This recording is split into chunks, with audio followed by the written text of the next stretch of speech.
Hey viewers, you're watching The Savera and I'm Vidhi Joshi. The Government of India has taken a landmark step in reshaping the country's sports ecosystem with the introduction of the National Sports Governance Bill 2025 in the Lok Sabha.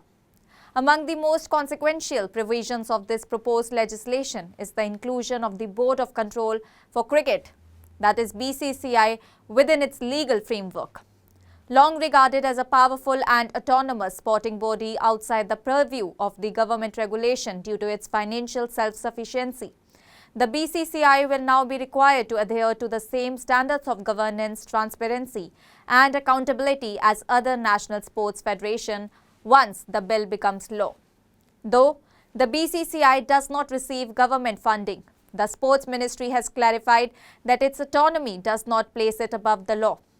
Once passed, the bill will mandate that the BCCI obtain recognition from the newly proposed National Sports Board, which will serve as the apex body overseeing all NSFs in India. The BCCI will be obligated to apply afresh for recognition on an annual basis, just like any other federation. Moreover, the National Sports Tribunal, another key institution proposed in the bill, will now serve as the sole forum for resolving disputes involving the BCCI, ranging from election-related conflicts to issues of selection and internal governance. The inclusion of the BCCI under the ambit of this bill marks a significant shift in the governance of Indian cricket.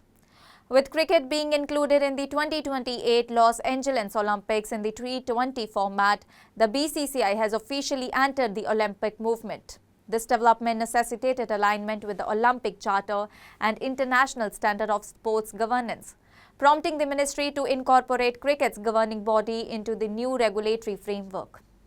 The ministry has emphasized that this does not amount to government control, but rather an effort to facilitate better governance, ensure fairness and safeguard athlete interest across all disciplines, including cricket. The National Sports Board will be constituted entirely by the central government and will possess wide-ranging powers to grant, suspend, or withdraw recognition of federations. These decisions can be based on complaints, evidence of electoral malpractice, financial irregularities, failure to publish audited accounts, or other violations. While the BCCI and other NSFs will remain autonomous in terms of their operations, recognition from the NSB will be mandatory to function legally within India's sports system. The board will also have the authority to constitute ad hoc panels to manage sports federation in case of gross violations, but it must consult the relevant international governing body before making such a move.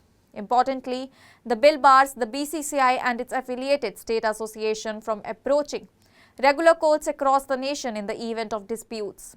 Instead, the National Sports Tribunal will serve as the exclusive body for resolving such issues. This is expected to drastically reduce the current backlog of sports-related litigation, with over 350 active cases involving the ministry and various NSFs currently pending in different courts. The tribunal will function with the powers of a civil court, and its decision will only be appealable in the Supreme Court of India, ensuring quicker and more effective dispute resolution. The tribunal will consist of a chairperson who must be a sitting or retired Supreme Court judge or Chief Justice of a High Court, and 2 members. The appointments will be made by the central government based on recommendations from a committee headed by the Chief Justice of India or a nominated Supreme Court judge. The National Sports Board itself will be composed of individuals of high standing and experience in public administration, sports governance, sports law, and related fields. Appointments will be made by the government based on the advice of a search-cum-selection committee. This committee will include the Cabinet Secretary or Secretary of Sports as chairperson, the Director General of the Sports Authority of India, 2 experienced sports administration, and 1 eminent sports person who is either a Dronacharya, Khel Ratna, or Arjuna awardee. Another important feature of the bill is the mandatory inclusion of all recognized NSFs, including the BCCI, under the Right to Information Act.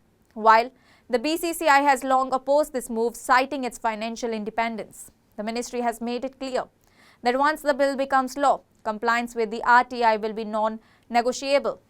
The objective is to foster transparency in governance and prevent misuse of power or funds.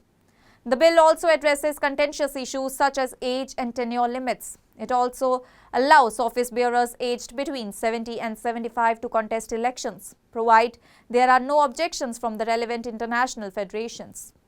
Additionally, office bearers who have served 3 consecutive 4-year terms can contest again after a cooling-off period of 1 term.